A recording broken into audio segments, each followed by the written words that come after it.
महिलाओं के अंदर ब्रेस्ट कैंसर एक बड़ी कॉमन कैंसर होता है, लेकिन बहुत सारी ट्रीटमेंट्स आज की डेट में मौजूद है और उसमें वो ब्रेस्ट जो है वो दोबारा डेवलप कर दी जाती है, लेकिन ब्रेस्ट के ऊपर जो निपल जिसको एरियोला कहते हैं वो उसको डेवलप कर पाना इतना आसान नहीं होता। यस, परमानेंट मेकअप के थ्रू आप कर सकते हैं, बिकॉज कैसे देयर कर इज नो, सकते हैं? हाँ, बिकॉज और कोई रास्ता नहीं है। बिकॉज आप इम्प्लांट कर सकते हैं, शेप कर सकते हैं, बट वो एक बेयर शेप है, उसके अंदर कुछ ना कुछ कमी तो रह ही जाती है। बिल्कुल Exactly. निपल नहीं है तो आप मॉर्निंग में आप कहीं पे भी स्विमिंग पूल जा रहे हो, कपड़े बदल रहे हो या किसी के सामने भी आपको एक लगता है, फील लगता है कि कुछ ना कुछ अधूरा है। अधूरा है। तो परमानेंट मेकअप टेक्निक है, अगर आप आईब्राउज को रियलिज्म उसमें भर सकते हैं, तो आप आर्ट के through even nipple creation, areola creation में भी आप इसी तरीके से उसमें जान ला सकते हैं, because it's an art, it's called a 3D art, जिसमें आप इस तरीके के आर्टिस्टिकल नीडल से काम करते हैं।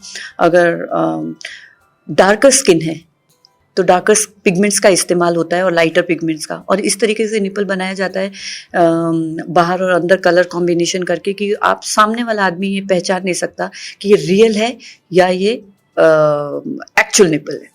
तो इतना फर्क हो जाता है। तो हैप्पीनेस एक इंसान को क्या कॉन्फिडेंस आता है, खुशी आ जाती है, एक जीने की एक नई तमन्ना आ जाती है। तो आई थिंक कि कमी किसी चीज़ की नहीं है। हमारी इंडस्ट्री, ब्यूटी इंडस्ट्री ने इतनी खोज कर ली है, इतनी चीज़ें आ गई है कि आपको कभी लगेगा ही नहीं कि कोई चीज़ की कमी रह गई है।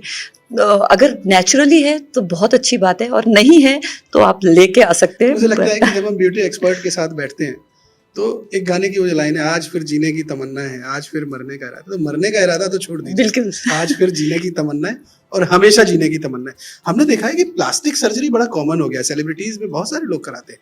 ये प्लास्टिक सर्जरी की जरूरत क्यों आन पड़ती है और क्या इसके कोई अपने साइड इफेक्ट्स हैं? प्लास्टिक सर्जरी की जरूरत, आपने कहा बुढ़ापा आता है जी, बुढ़ापा आएगा तो ग्रेविटी से आप नीचे की तरफ ही जाने वाले हैं, आपके मसल्स वीक होने वाले हैं, आपकी बॉडी वीक होने वाली है। तो इन सब चीज़ों को जो है प्लास्टिक सर्जरी से थोड़ा सा लिफ्ट कर दिया जाता है। सर्जरी के थ्रू आप अपर ब्लेफ कर सकते हैं, लोअर ब्लेफ कर सकते हैं, स्किन को खींच सकते हैं। तो आपका जो बुढ़ापा है वो 10-15 साल जो है थोड़ा दूर चला जाता है। तो आई थिंक कोई बुराई नहीं है, और अगर आप अफोर्ड कर सकते हैं तो डेफिनेटली करनी चाहिए, और जिंदगी को भरपूर जीना चाहिए, जो आपको अच्छा लगे करना चाहिए।